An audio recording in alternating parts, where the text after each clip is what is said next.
my friend Kate Judge and I set up a community group called We Are Bedford, and we did a number of empty shops projects around the town.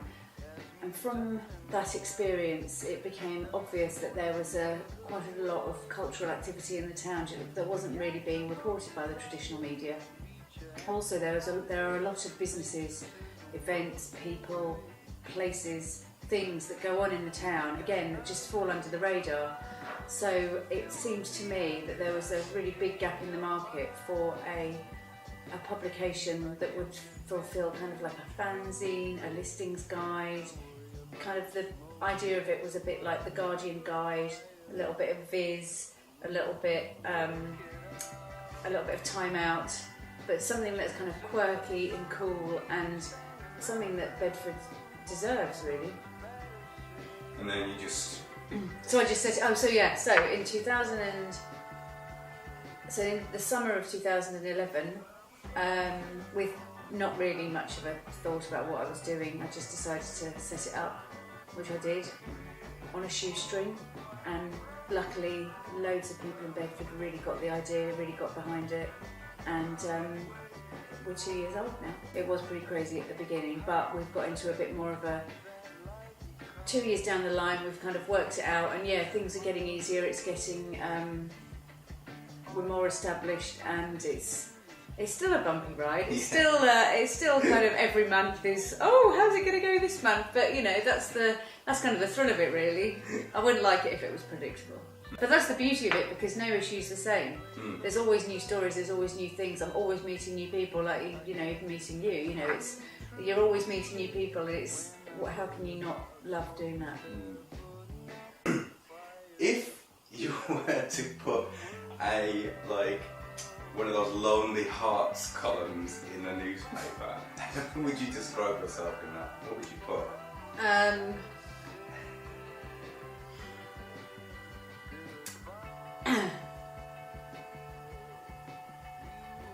Evangelical Bedfordian. Am I supposed to say Sikhs? Evangelical Bedfordian Sikhs. Similarly obsessed individual. I am evangelical about Bedford. It's quite embarrassing. Evangelical Bedfordian Sikhs, like-minded individual, to tell the world what they're missing about our town. GSOH. Non-smoker preferred. Is that awful? That is great. I'm pretty scared of dangerous dogs. Oh, so like Rottweilers or something? Yeah. Really, that's my main fear. Not so keen on heights either. Letting people down probably is another thing I'm pretty scared of. But that's quite good, because that kind of keeps me going with doing this. Is that a joke? It's got about 1,000 of these. What are some of them? I do quilting, I do sewing, I made that. I do sewing of all kinds, I do origami, I do, I suppose writing is a hobby. I like going to the theatre, I like the cinema. I love reading, I love cooking. Yeah. I used to play guitar, but I'm really not very good. Have I met anyone particularly famous? Yes, I used to work at Harrods department store in the press office. So I met quite a few famous people when I worked there. And when I did PR for, I used to do PR for Fred Perry and Ted Baker. I met a few famous people there. So Any name drops? Yeah, probably my best. My best was probably Robbie Williams, including a kiss. Another highlight, Anton Deck. But when they were PJ and Duncan, so they signed the autograph PJ and Duncan. Met Oasis, hung out with Oasis for a bit.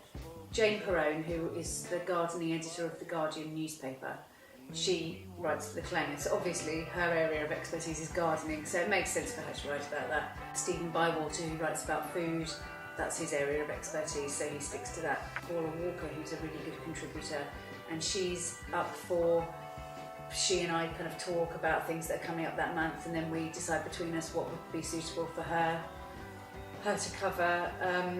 So it's kind of very much sort of a collaboration between, you know, I'm very open to people coming to me with ideas. I'm also working with a girl called Sarah Cowley, who's part of the, who's within the YMCA organisation, and she's our editorial intern at the moment, which is part of some work experience that she's doing at the YMCA.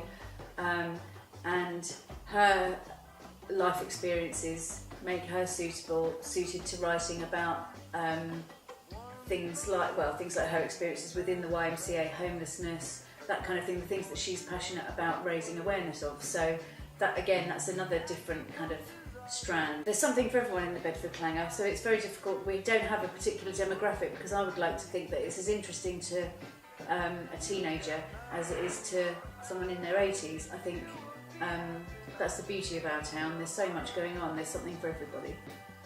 My biggest accomplishment.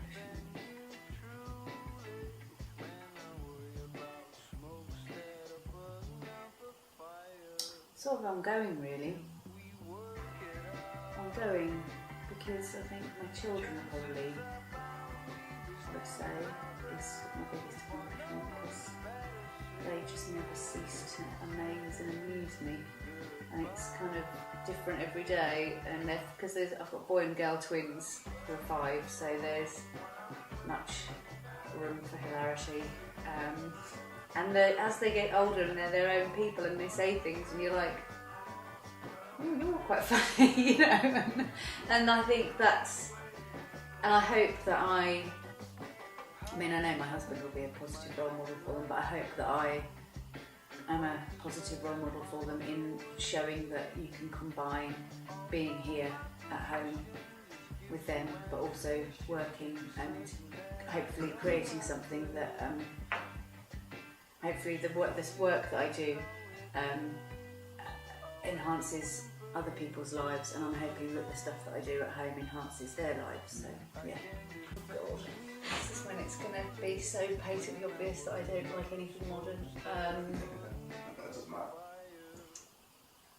God, or anything cool. I love Saint Etienne. I don't know if you know Saint Etienne. No, see, I don't really like anything from the 21st century. I love Saint Etienne. I love Prince. I do like Beyonce. I love Luther Vandross. And I love kind of soul and funk. If you won $3 million on the lottery, Okay. what would you buy? What would you do with it? Right, well there's an empty derelict pub at the end of the high street called Porter Black's. So when you drive down the high street, that's pretty much the first thing you see when you drive into the high street.